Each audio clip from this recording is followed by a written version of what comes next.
On this episode, we visit Fergus Falls, Minnesota.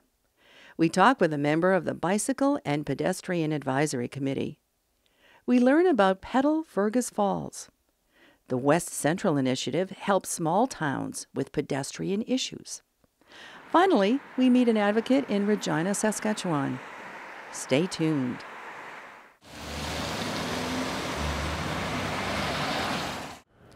We're in Fergus Falls, Minnesota, talking with Andrew Basold, who's an active transportation planner. What does an active transportation planner do?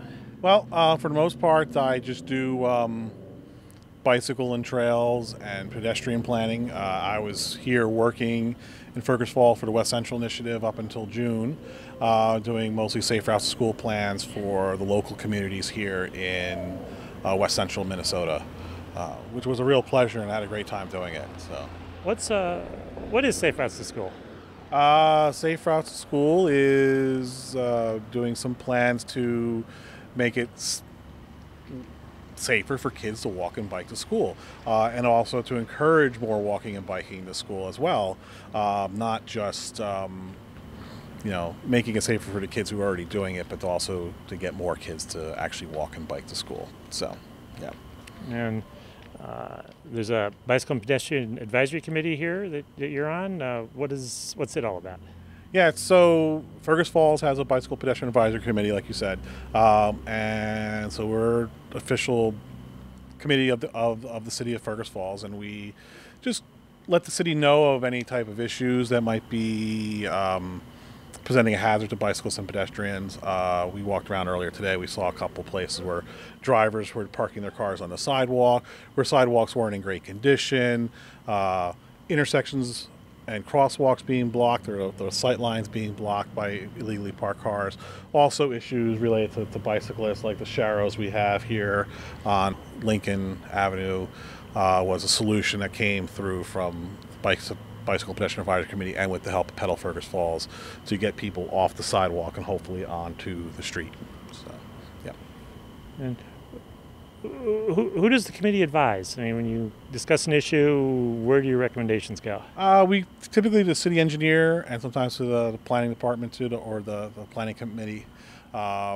We have the city engineer there with us, though, so he's listening to us. Another issue that came up was they use a lot of chip seal to fix the potholes and the cracks on the streets here. Works great for cars, but it leaves all this loose chip out there that is very slippery and can cause a bicyclist to fall.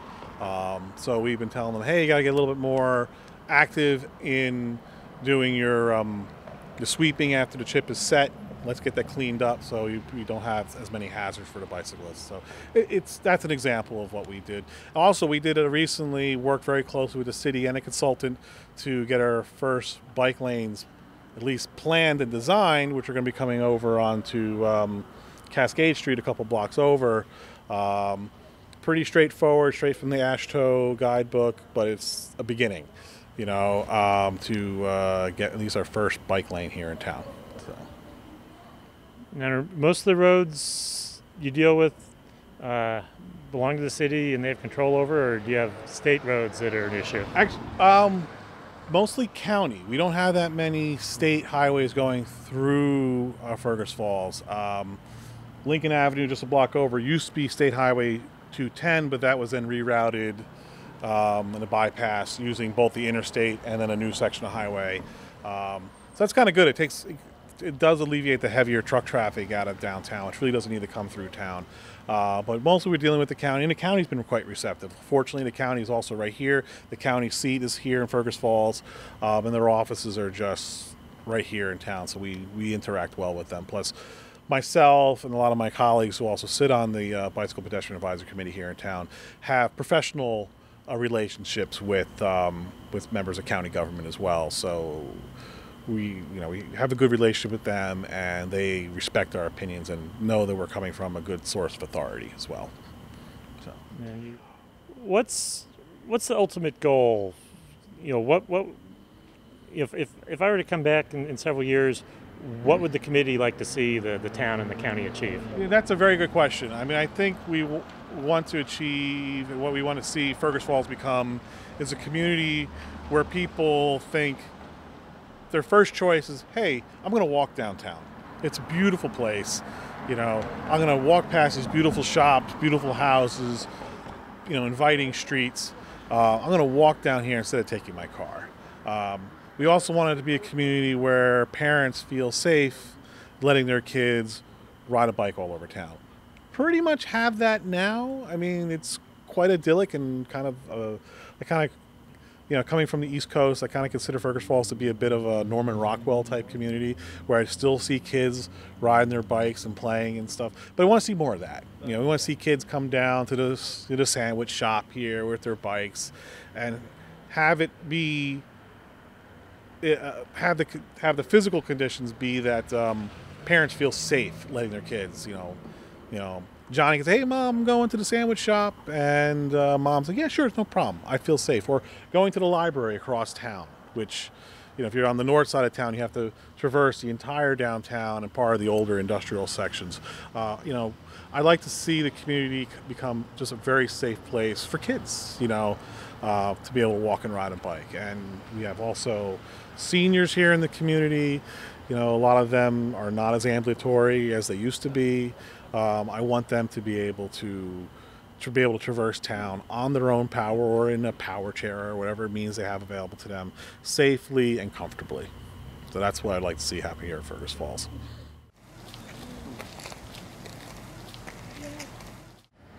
We're talking with Dave Sanderson with Pedal Fergus Falls. What is Pedal Fergus Falls? Pedal Fergus Falls is a bike and pedestrian advocacy group. We've been around for about 3 years. Our mission is to make biking and walking safe, fun, and easy for everyone in Fergus Falls. And we're also a resource for anyone, business, individual, organization who wants to make biking and walking part of their daily routine. How'd you get started? What was the inspiration? Well, I'm a retired family physician, and I found that it was very discouraging because very few people really lead active lives, and I think that could really improve people's well-being, their health, just a lot of things. And I'm also a very avid cyclist myself, so I really thought that this is something we could do for our community for a number of reasons. Build a healthier community, people can enjoy it, recreationally, just a lot of reasons why biking and walking are really good. So what are some of the issues you've been working on so far? Well, initially, we realized that we had bicyclists riding the streets downtown right here, and we had an individual who was concerned about that. This is one of the first meetings he came and brought up that point. So we worked with the city closely, and they put signs up indicating that people had to walk their bikes and also sharrows on the streets. So we're trying to help educate not just the cyclists, but drivers, that bicyclists have a right to use the road and to stay off the sidewalks. Okay. That was one of the very first things that we did. So it's like this as a choice, then they can either walk their bike on the sidewalk or ride their bike in the roadway. Absolutely. We also have worked closely with bike lanes, and in fact, this year there will be some bike lanes painted, put in some of the streets. The city's been very good. We've worked very closely with them. We've worked closely with the police department. They have bike patrols in the summer. They have 2 young officers who patrol on bikes, and we work very closely with them. In fact, I'm a league cycling instructor, and I give them a class before they start in the summer, so they know how to ride properly and can lead a good example for all the kids around town who are riding bikes. Are there advantages to doing your police patrol on a bicycle rather than in a squad car? Oh, there are many advantages. They have much more contact with individuals. They have a little program where if they see kids wearing a helmet or doing something right, they'll give them a certificate for an ice cream cone, and yeah, it's just a lot of advantages with the contact. They have information. We have a nice handbook, cycling handbook that Bike Alliance of Minnesota put together. They carry those around, they'll hand them to the kids, good educational opportunity. So it really is something that's been good. So Fergus Falls gotten any recognition for what you've been able to accomplish? We were designated a bike-friendly community, bronze, about 2 years ago. We applied 3 years ago, and the first year we didn't get it, so we worked hard on the 5 E's, and 2 years ago, this next month, we were given that recognition as a bike-friendly community. And also a walk-friendly community. We got that designation just last winter, and that was real nice too. That's very similar to the bike-friendly community program. And when the town or city goes through the process for applying for to be bike friendly or walk friendly, do you learn anything by actually just going through the process? We did. In fact, the first time we did it, and we didn't get the designation, they sent us a nice feedback report, and that was probably the most valuable thing because we looked at all the different areas we had to work on, and we worked closely with the city. And another, the next year we got that designation. So now you mentioned 5 E's. What are those? Okay, encouragement, education, enforcement, evaluation, and engineering. Those 5. So for a place to be really walk friendly or bike friendly, they're going to be looking at all 5. All 5 areas. And the education part, we have 5 league cycling instructors in Fergus, so that's the educational part that's fairly strong. The engineering part, we were a little weak the first time we applied, but we've, as I mentioned, worked closely with the city to get Cheryl's bike lanes and that part. Enforcement, working with the police, getting their bike patrol system set up. Evaluation, we've done some traffic counts and that kind of thing. The encouragement is a fun part, and that's the Lake Alice 100, which is an event we have every spring. We had like 200 participants last spring.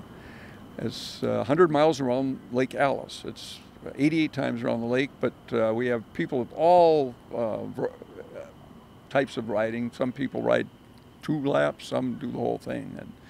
And throughout the year, we have a number of other events that we take part in for that too. So we're really trying to get people interested and get them out there riding. So there's a fun part to it too. Oh sure, that's a big part of it. Got to make it fun too. So what's next for your organization? What do you have your sights on now? Well, we're looking at one exciting thing is a bike share program that we've been looking into, and we've been probably looking at this for the last 4 or 5 years actually, and we're getting closer, but there's so many different options available, and we want to do it right from the get-go. So that's one big thing that we're doing right now, and continuing to work with the city too to improve the infrastructure. That's a big one. Educational part to get more classes available, so all those areas we're going to be working on. Now we've been talking about biking on pavement. What about mountain biking? Well, we are working on a mountain bike park. We came to the city last winter, and fortunately there's a piece of property that the city owns that's just ideal for mountain biking. And we have an individual with the Minnesota Department of Natural Resources who has worked with trails, and we went to the city and they felt that this was appropriate. And we're in the process. We're close to developing about a 2.5 mile trail right now that should be usable within the next couple of weeks. And I think this is important because mountain biking is really becoming popular. There are a couple communities within an hour's drive of here that have developed mountain bike trails, and we just want to have that opportunity here. I think it's a wonderful opportunity for the kids. We have the school owns a fleet of 40 bikes, mountain bikes, that don't get a lot of use, and it'd be a great opportunity to get the kids introduced to that and have it available, maybe bring people into the community too to do some mountain biking. So it's pretty exciting.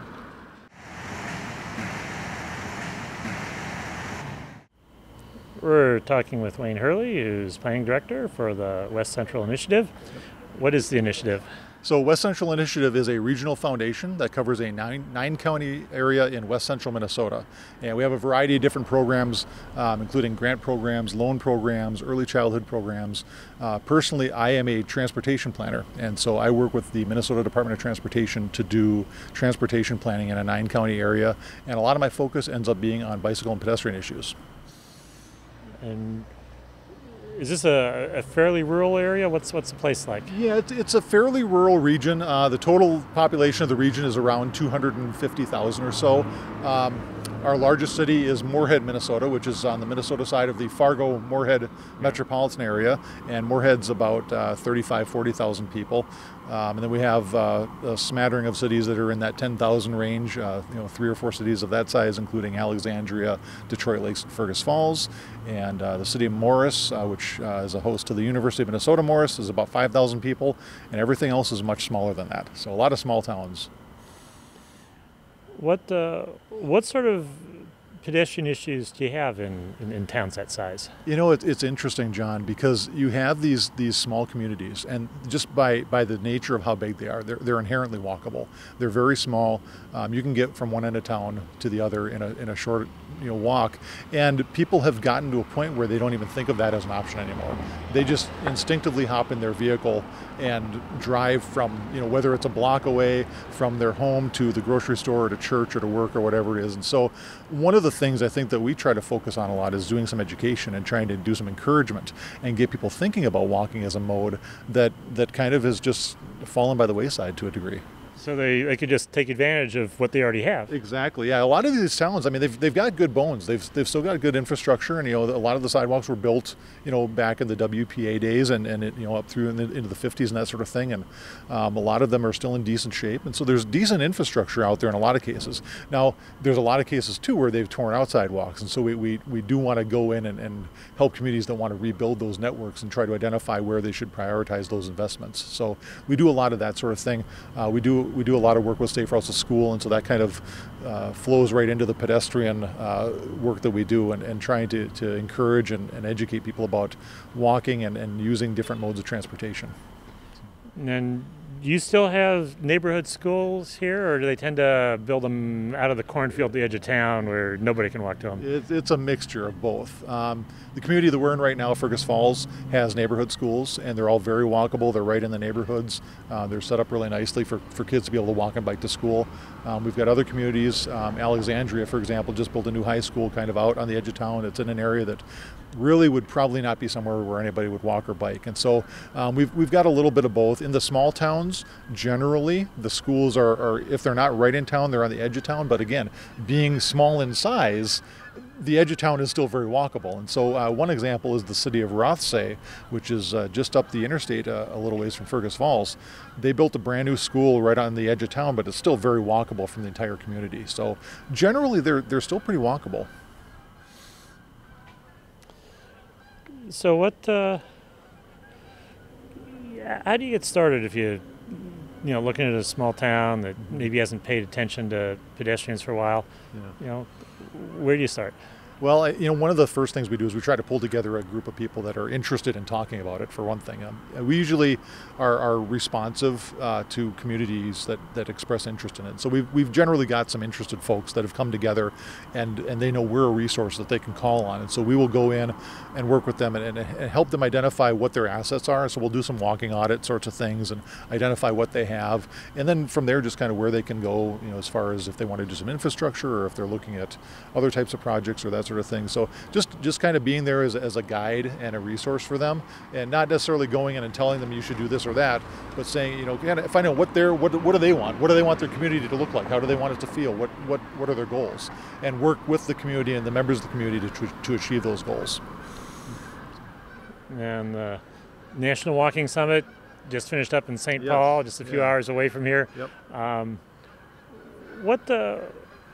as a planner, what do you get out of going to a meeting like that? You know, one of the things that I was really impressed with, I go to a lot of conferences. I'm a planner, so I go to the planning conferences that have a wide variety of planning topics.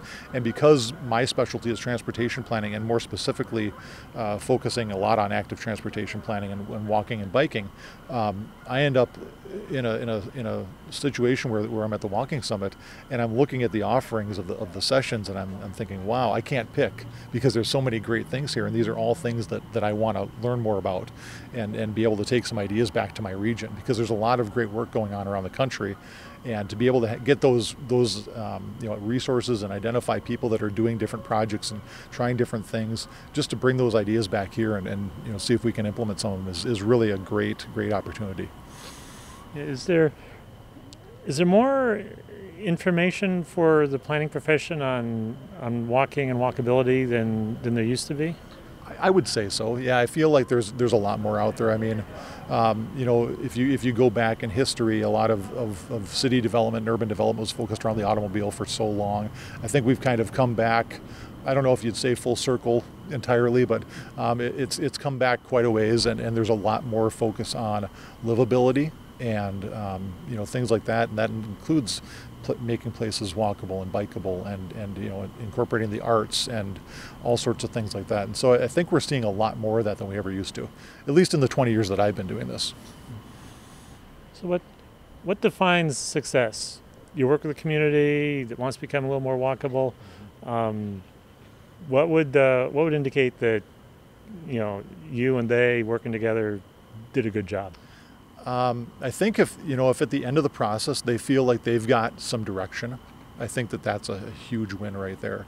I think coming into the process, a lot of them feel like at the end of the process, if they have a project that they get funded, that's the win.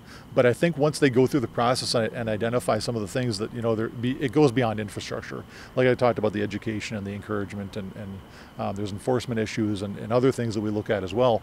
I think that once communities understand that there's a whole variety of different things that they can be addressing, and some of them are very low cost. I mean, we're not talking about thousands or millions of dollars to build trails and sidewalks and all this infrastructure.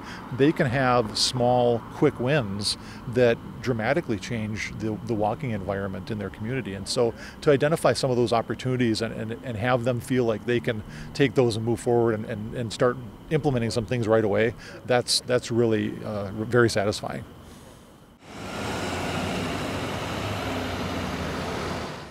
We're in Regina, Saskatchewan, talking with John Klein. What are conditions like for pedestrians here in the city? They're a bit difficult in some places. We've got lots of parts of the city with no sidewalk, and during construction, there's no successful route around construction for people that can't get off of a curb or up onto a curb.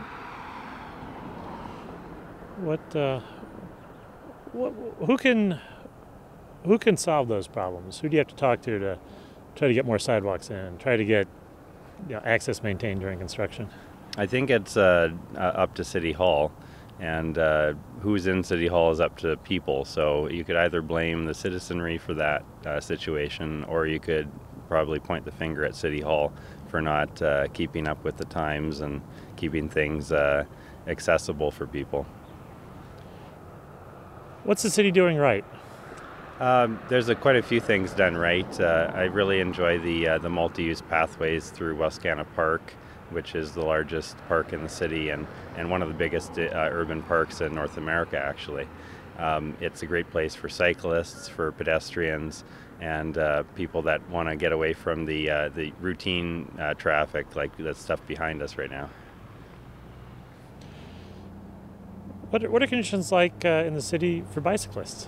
The bicycling situation is a little bit grim in places. There's only about 4 bicycle lanes and a share in the entire city of 250,000 people.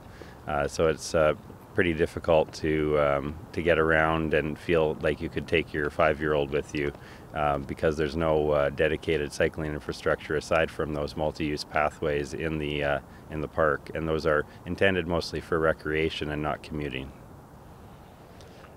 And do you commute by bike yourself? I do. Every day I commute by bike to work, and it's about an 8-kilometer round trip. How do you handle winter? I continue to bike in winter. I switch bicycle tires to a fat tire bike, and I have 2 important winter biking rules: don't stop and don't turn. I haven't fallen yet either. Mm-hmm. But the thing about biking in winter, it's a lot like downhill skiing. So you've got cold wind in your face, so you have to dress for it. And if you aren't dressed appropriately, it's going to be uncomfortable. And you can only do it for as long as you're comfortable doing a physical activity outside in the winter. So you can't go much farther than like I do, which is about 4 kilometers or 2 miles. And then after that, I start to get cold fingers. So I don't bike if it's below 15 degrees Celsius. So what's the best time of year to bike to work? I like probably the springtime the best. You usually don't get bugs in the face accidentally, and the temperature is great in the morning and in the evening. If I were to come back to your city in 5 years, 10 years, what would you like the city government to have accomplished in that period of time? I think we could easily accomplish building a bicycle network like they've done in Calgary or in Edmonton, Alberta. I think we could start making sure that pedestrians have curb cuts to get up onto curbs at every intersection, and every intersection where there's construction that there'd be accommodations made for both pedestrians and cyclists. I think those are achievable by next year with minor equipment and policy changes. Visit us on the internet at www.pedestrians.org.